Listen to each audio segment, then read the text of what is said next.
30 naman yung kilo, bisa. Ayun, si Tata Istigo. Basal daw yung ano. Wag munang pakialaman yung basal na yan. Dito lang muna tayo.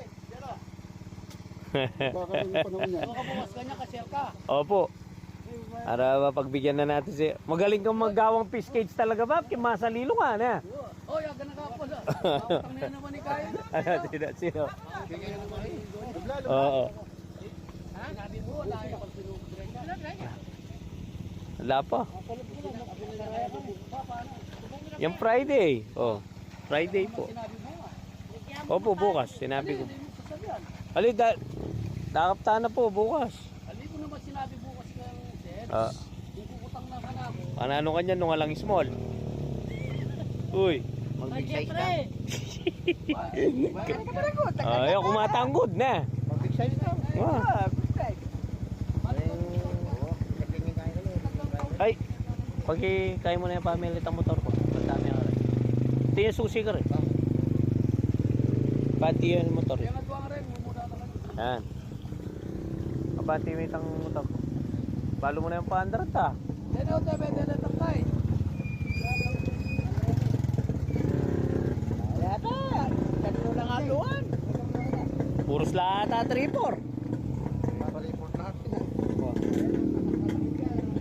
Yan o, tabi, yan ang takay. Kaya kanina. Okay. Resto eh. Kung na beta tulos ka rin. Wala, puro motor na lang po ang buyer namin eh. Sige, bati mo na yung kaya Kamel. Yako na. Na yung merienda ata mo. Nano yung merienda? Gatas. Ay, yung mga ka-diabetes din, te. Wala ya, diabetes ya. Diabetes 95 kung Oh, kaya dakalan nyo po yung mayo mo. Tara, mabati tayo. Bante eh. Ako, panghuli ako eh.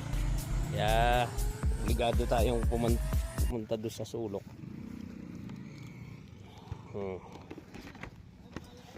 Good size so yung isda. Konti yung ano. Ay! Pupunta kaya yung dalawa na. Ayan ah.